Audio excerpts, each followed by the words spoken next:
Hello everyone, आप सबका फिर से एक नई वीडियो पर स्वागत है। आज की इस क्लास में हम सामाजिक विज्ञान के वेरी मोस्ट इम्पोर्टेंट प्रश्नोत्तर के बारे में बात करेंगे और सारे के सारे प्रश्न जो होंगे सिर्फ महत्वपूर्ण प्रश्नोत्तर होंगे। और तो चलिए बने रहिए अंत तक। और यहाँ पर ये जो प्रश्न है आपको बोर्ड में 100% आपको देखने को मिलेंगे। ये समझ लीजिए स्टूडेंट्स कि ये जो प्रश्न है आपको बोर्ड में 100% देखने को मिलेंगे, मैं ये वादा कर रहा हूँ। और आज के इस क्लास में हम वेरी मोस्ट इम्पोर्टेंट प्रश्नों के बारे में बात करेंगे। तो चलिए स्टार्ट करते हैं। और साथ ही साथ में चैनल पर नए तो चैनल को सब्सक्राइब कर लीजिएगा। तो चलिए स्क्रीन पर लाते अपना पहला प्रश्न। और मेरा पहला प्रश्न है कि जो आपका जो पहला जो प्रश्न है वो है कि निरंकुशवाद निरंकुशवाद से क्या तात्पर्य है। निरंकुशवाद से क्या तात्पर्य है, ये आपका प्रश्न नंबर 1 हो गया। और कि निरंकुशवाद से क्या तात्पर्य है, तो कहने का मतलब है कि एक ऐसी सरकार या शासन व्यवस्था जिसका सत्ता पर किसी प्रकार का कोई अंकुश नहीं होता है। कहने का मतलब है कि एक ऐसी शासन व्यवस्था जिसका सत्ता पर किसी प्रकार का कोई अंकुश नहीं होता है। तो आगे और बात करते हैं कि ऐसा क्या होता है कि ऐसी सरकार जनता के अनुकूल कार्य नहीं करती। ये अत्यंत केंद्रीकृत सैन्य बल पर आधारित और दमनकारी सरकारें होती हैं। तो चलिए ये आपका प्रश्न नंबर 1 है। और प्रश्न नंबर 1 का जो आंसर है आप लोग यहाँ से लेकर यहाँ तक आप लोग स्क्रीनशॉट ले लें या फिर नोट्स बनाकर किसी कॉपी में इन प्रश्नों को लिखते जाइएगा, क्योंकि सारे के सारे वेरी मोस्ट इम्पोर्टेंट प्रश्नोत्तर हैं जो कि आपके बोर्ड के लिए सारे इम्पोर्टेंट है। तो मैंने यहाँ पर बात की मैंने यहाँ पर कि एक ऐसी सरकार या शासन व्यवस्था जिसका सत्ता पर किसी प्रकार का कोई अंकुश नहीं होता है। ऐसी सरकार जनता के अनुकूल कार्य नहीं करती। ये अत्यंत केंद्रीकृत सैन्य बल पर आधारित और दमनकारी सरकारें होती हैं। तो इतना आप लोग समझ लीजिएगा। और बिल्कुल आप लोगों को ये जो प्रश्न है आपको पूरा का पूरा प्रश्न आप लोगों को बोर्ड में याद करके जाना है। तभी आप लोगों को समझ में आएगा और आप लोग इसका आंसर जल्दी से दे सकते हैं। तो चलिए और स्क्रीन पर हम सेकंड प्रश्न लाते हैं। और जो मेरा सेकंड प्रश्न है वो यह है कि जनमत संग्रह क्या है।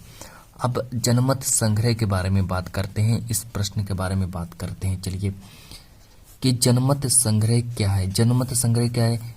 तो जनमत संग्रह एक प्रत्यक्ष मतदान होता है। यह एक प्रत्यक्ष मतदान होता है जिसके जरिए एक क्षेत्र के सभी लोगों से एक प्रस्ताव को स्वीकार या अस्वीकार करने के लिए पूछा जाता है। अब इसमें क्या होगा कि सभी लोगों से एक प्रस्ताव को स्वीकार या अस्वीकार करने के लिए पूछा जाता है। तो आप लोगों को इतना समझ में आ गया है, ये प्रश्न आप लोगों को समझ में आ गया। जल्दी से कमेंट में करके बताएं कि जनमत संग्रह क्या है, कि जनमत संग्रह एक कैसा मतदान है। तो जनमत संग्रह एक प्रत्यक्ष मतदान है जिसके जरिए एक क्षेत्र के सभी लोगों से एक प्रस्ताव को स्वीकार या अस्वीकार करने के लिए पूछा जाता है।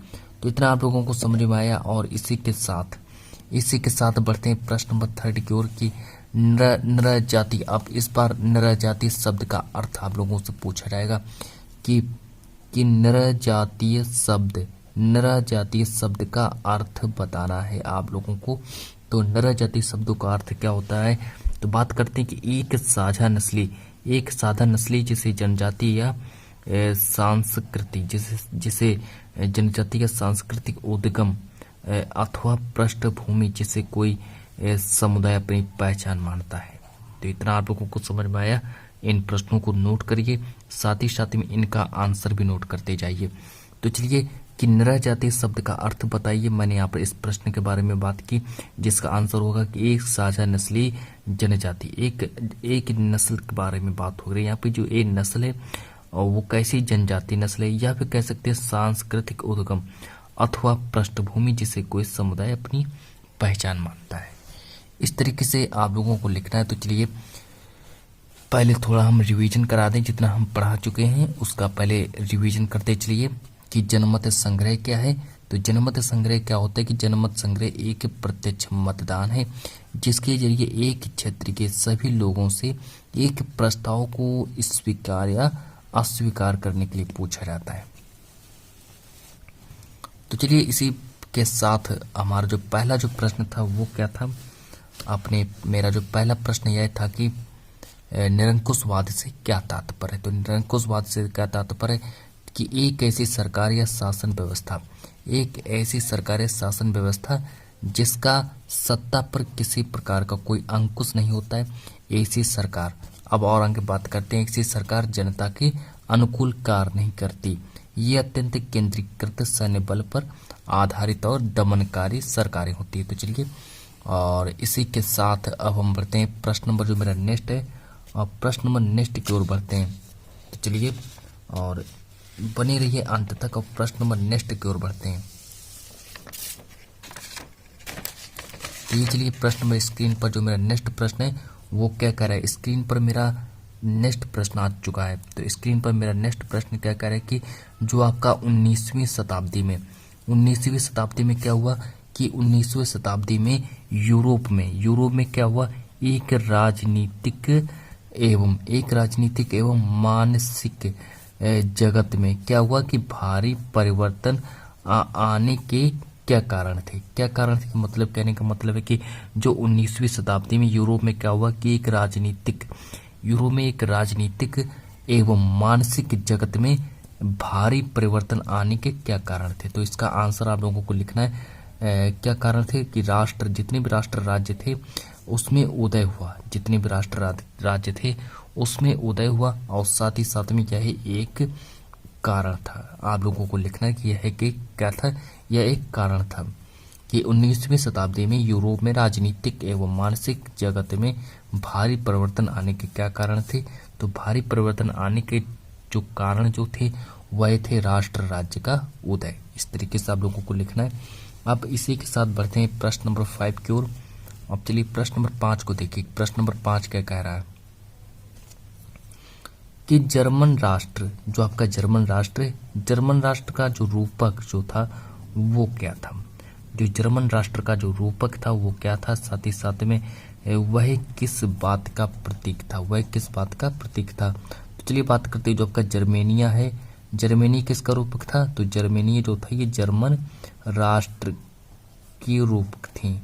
तो जर्मनी जो था वो जर्मन राष्ट्र का रूपक था, या फिर जर्मन राष्ट्र की रूपक थी। इस तरीके से समझिए। चाक्षुष, ये देखिए क्या लिखा है, चाक्षुष अभिव्यक्तियों में जर्मेनिया, फिर आगे बात करते हैं वृक्ष के पत्तों का मुकुट पहनती है। जर्मनी किसके पत्तों का मुकुट पहनती है।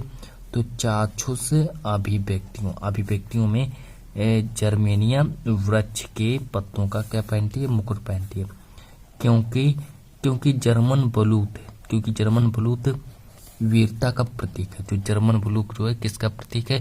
तो जर्मन बलूक है वो वीरता का प्रतीक है। इसके तरीके से आप लोगों को याद करना पड़ेगा। तो चलिए आज की इस क्लास में हमने सिर्फ 5 महत्वपूर्ण प्रश्नों के बारे में बात की, और मिलते हैं नेक्स्ट वीडियो में। जब तक के लिए इतना ही।